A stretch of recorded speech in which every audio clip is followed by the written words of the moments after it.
Ya veíamos en las lecciones, en clase, que la demanda la podemos definir como la relación existente entre la cantidad que los consumidores quieren y pueden consumir de un bien y todos los factores que pueden influir en esa cantidad. De ese modo, la función de demanda la podemos expresar tal como aparece en la transparencia. Aquí lo que nos dice es que la cantidad demandada depende de una serie de factores. Entre estos factores tendríamos el precio del bien en cuestión, del bien del que estamos analizando su demanda de mercado, los gustos o preferencias de los consumidores, el precio de otros bienes que pueden estar relacionados con ese bien. Ya veremos que puede tratarse de bienes sustitutivos o bienes complementarios. La renta de los consumidores, evidentemente, también va a influir en la demanda del bien, e incluso el precio del bien, pero no en el periodo actual, sino en periodos futuros. ¿De acuerdo? Ese precio del bien en el futuro puede influir también en la cantidad demandada en la actualidad. No obstante, para simplificar, se suele definir la función de demanda de mercado de un bien como la relación existente entre el precio del bien y la cantidad que los consumidores quieren y pueden consumir ese precio. Es decir, que el resto de factores, los gustos de los consumidores, la renta, etcétera, los vamos a dejar de momento fuera del análisis. Es decir, esos factores se van a considerar factores exógenos. Este término técnico, exógenos, quiere decir factores que de momento no se incorporan dentro del modelo, aunque ya veremos cómo los vamos incorporando posteriormente. Bien, es importante reseñar que en el caso de la demanda siempre se cumple la ley de demanda decreciente. La ley de demanda decreciente lo que nos dice es que cuando sube el precio de un bien, la cantidad que los consumidores demandan de ese bien disminuye. Y en cambio, cuando el precio del bien baja, la cantidad que los consumidores desean comprar de ese bien, la cantidad que demandan de ese bien va a aumentar. Esa ley de demanda decreciente que se cumple en toda ocasión es fácil de entender porque se corresponde con el comportamiento que nosotros seguimos habitualmente en nuestras decisiones de consumo. Del mismo modo que hemos definido la demanda, también podemos representarla. Y tenemos tres maneras alternativas de representar la demanda de mercado. Vamos a tomar como ejemplo la demanda mensual de botellas de refresco, de cualquier refresco, en el campus de Elche. Pensemos que hemos hecho alguna encuesta, alguna estadística, que hemos preguntado a los consumidores, alumnos y profesores, sobre qué cantidad de botellas de refresco consumirían para cada precio.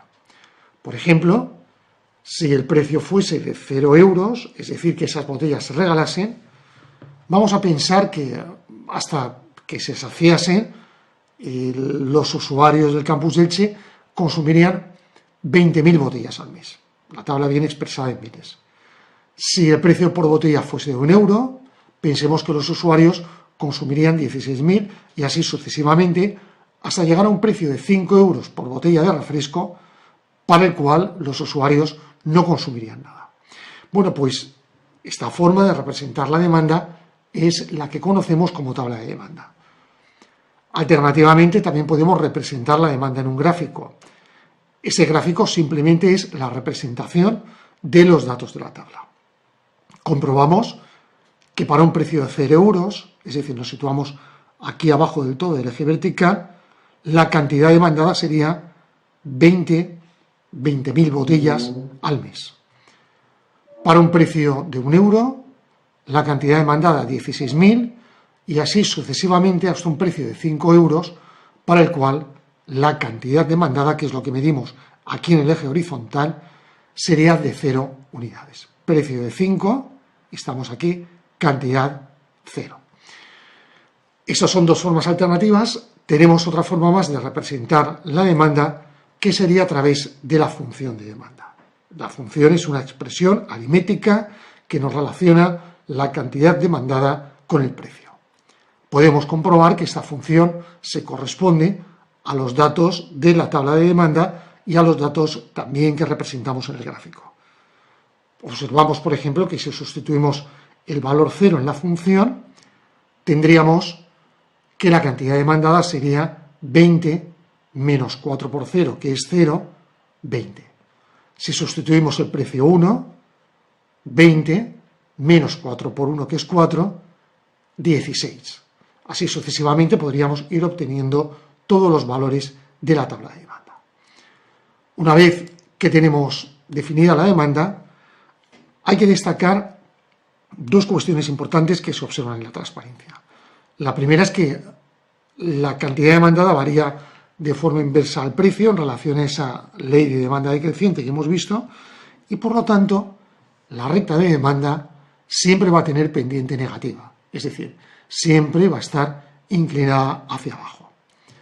En segundo lugar, como consecuencia también de la ley de demanda decreciente, la función de demanda va a tener siempre un signo negativo entre la parte constante y la parte que depende del precio.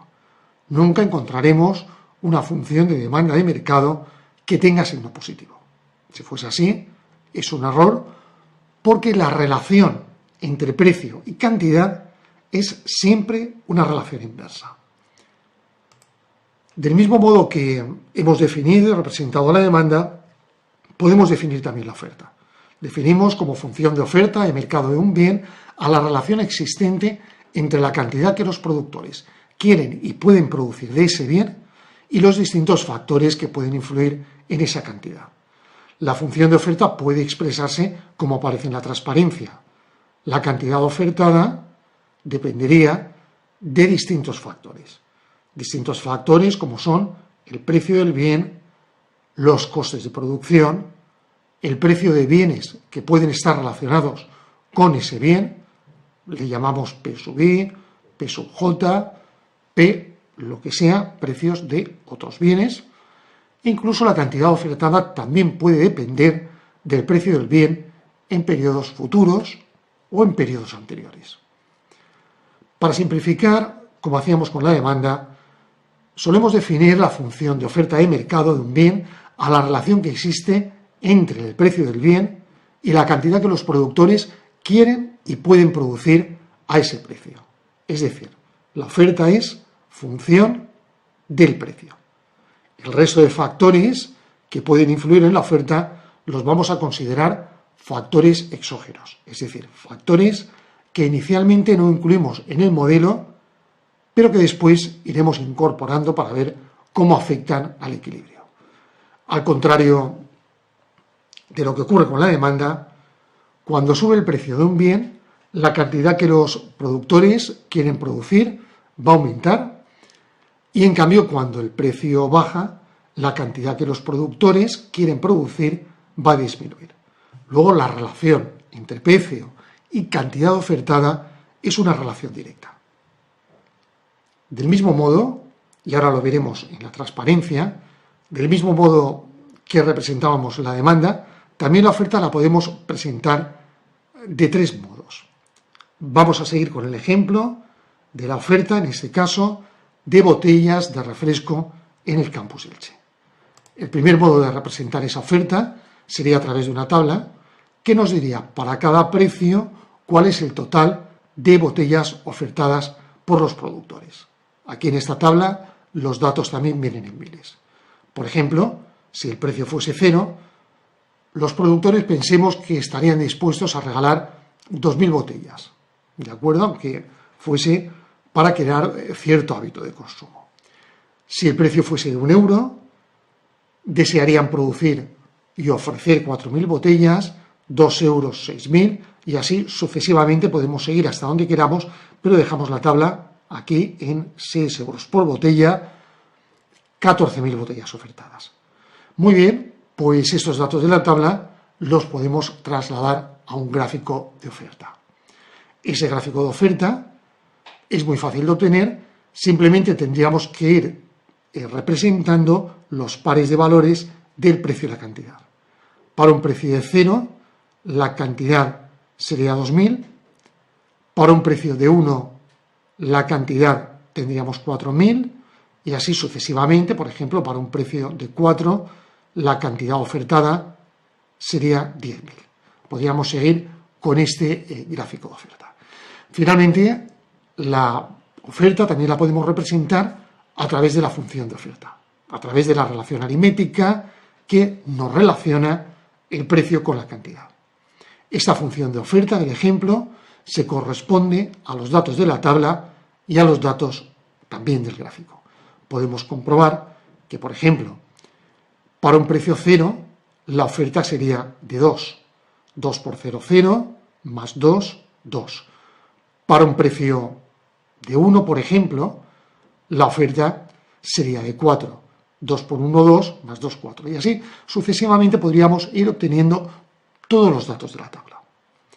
Bueno, pues hay que fijarse que en el caso de la oferta, la representación gráfica, la oferta, siempre va a estar inclinada hacia arriba.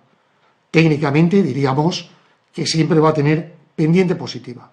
Y esto es así porque la relación entre precio y cantidad es una relación directa. En cuanto al signo de la función, por el mismo motivo, ese signo siempre va a ser positivo. Ya tenemos definidas oferta y demanda y podemos pasar a definir el equilibrio. Sabemos que la oferta y la demanda interactúan en el mercado, dando lugar a un precio de equilibrio, a un precio y a una cantidad de equilibrio. Si queremos ser un poco más rigurosos, decimos que el mercado está en equilibrio cuando el precio iguala la cantidad demandada a la cantidad ofertada. Es decir, un precio le vamos a llamar P sub E, es un precio de equilibrio si la demanda de ese precio es igual a la oferta de ese precio. En el equilibrio, lo que desean comprar los consumidores es igual a lo que desean vender los productores. Y por lo tanto, cuando el mercado está en equilibrio, no existe ninguna razón, ningún motivo para que el precio suba o baje. Siempre que no cambie ninguna circunstancia externa al mercado.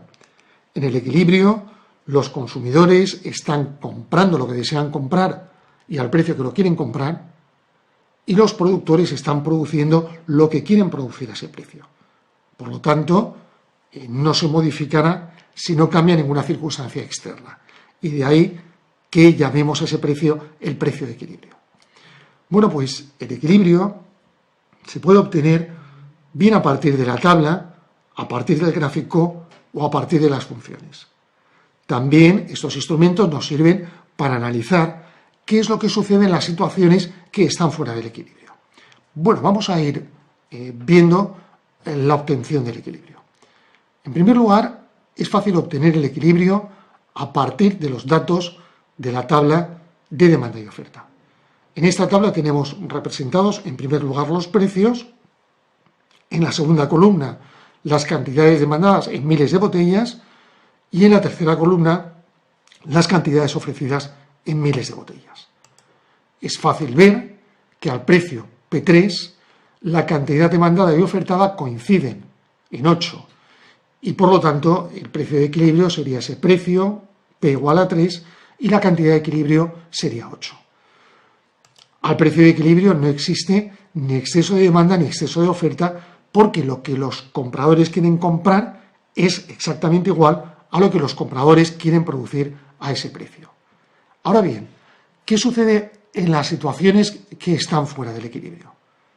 Bueno, pues para precios inferiores al precio de equilibrio hay exceso de demanda o escasez.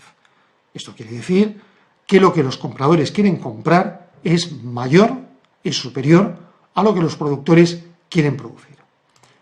Por lo tanto, el precio de mercado tenderá a aumentar porque hay más gente que quiere comprar o hay más cantidad que quieren comprar los consumidores que la cantidad que están dispuestos a producir los productores, y por lo tanto alguien estará dispuesto a pagar más por hacerse con unidades del bien. En cambio, para precios superiores al de equilibrio hay exceso de oferta o excedente. El exceso de oferta o excedente lo que dará lugar es a una tendencia del precio a disminuir debido a que los productores querrán deshacerse de ese excedente. Hay que observar en la tabla que el exceso de oferta o excedente aparece como un exceso de demanda con signo negativo. Esto hay que tenerlo en cuenta. Un exceso de demanda con signo negativo es un excedente y un exceso de oferta con signo negativo sería un exceso de demanda o una situación de escasez. ¿De acuerdo? Lo iremos viendo también en algunos de los ejercicios. Bien, el equilibrio lo podemos obtener también a través de un gráfico. Podemos observar en este gráfico, que se corresponde a los mismos datos de la tabla, que el precio y la cantidad de equilibrio se encuentran en el punto en el que la demanda y la oferta se intersectan. En ese punto, se corresponde al precio de equilibrio P igual a 3 y a la cantidad de equilibrio X de equilibrio igual a 8. Ahora bien, ¿qué ocurre en situaciones fuera del equilibrio? Para precios menores ya hemos visto que existe un exceso de demanda. Gráficamente, ese exceso de demanda se representa como la diferencia entre la demanda y la oferta para ese precio. Por ejemplo, para el precio P igual a 1, el exceso de demanda vendría representado por la diferencia entre la demanda de ese precio, que es de 16 unidades, y la oferta de ese precio, que es de 4 unidades. Por lo tanto, sería la longitud de este segmento. Ya sabemos que cuando hay exceso de demanda, el precio tiende a aumentar para volver a equilibrar el mercado. En cambio, para precios superiores al precio de equilibrio, como puede ser P igual a 5, lo que tendremos es exceso de oferta, puesto que la oferta para ese precio supera a la demanda. También sabemos que cuando hay exceso de oferta, el precio tiende a caer y de ese modo se vuelve a restituir el equilibrio en el mercado. Finalmente, podemos obtener el equilibrio mediante unas sencillas operaciones aritméticas a partir de las funciones de oferta y demanda. Las funciones que teníamos en el ejemplo son las siguientes: x sub d igual a 20 menos 4p y x sub s, la oferta, igual a 2 más 2p. Sabemos que el precio de equilibrio es el precio que iguala la oferta a la demanda. Por lo tanto, para obtener ese precio de equilibrio, tenemos que igualar la función de oferta a la función de demanda. Igualamos las dos funciones, 2 más 2p igual a 20 menos 4p. El siguiente paso consiste en pasar todo lo que está multiplicado por p al miembro izquierdo de la ecuación, ¿de acuerdo? 4p que estaba aquí restando, lo pasamos sumando al miembro izquierdo, y todo lo que no está multiplicado por p lo pasamos al miembro derecho. Es decir, el 2 que estaba aquí sumando lo vamos a pasar al lado derecho de la ecuación restando. Hacemos las operaciones oportunas: 2p más 4p, 6p, 20 menos 2, 18, y finalmente, para obtener el precio de equilibrio, despejamos el 6 que está multiplicando, lo pasamos al lado derecho dividiendo. De esa forma, el precio de equilibrio sería igual a 18 partido por 6, 3. Una vez que tenemos el precio de equilibrio, para obtener la cantidad podemos sustituir bien en la demanda o bien en la oferta. Y de hecho es conveniente que sustituyamos en las dos funciones. ¿Por qué? Porque nos permitirá comprobar que el resultado es el correcto. Vamos a sustituir. Sustituimos el precio 3 en la función de demanda. 4 por 3, 12, 20 menos 12, 8. Sustituimos el precio 3 en la función de oferta. 3 por 2, 6, más 2, 8, cantidad de equilibrio igual a 8. Nos coinciden las dos, por lo tanto hemos resuelto bien el ejercicio.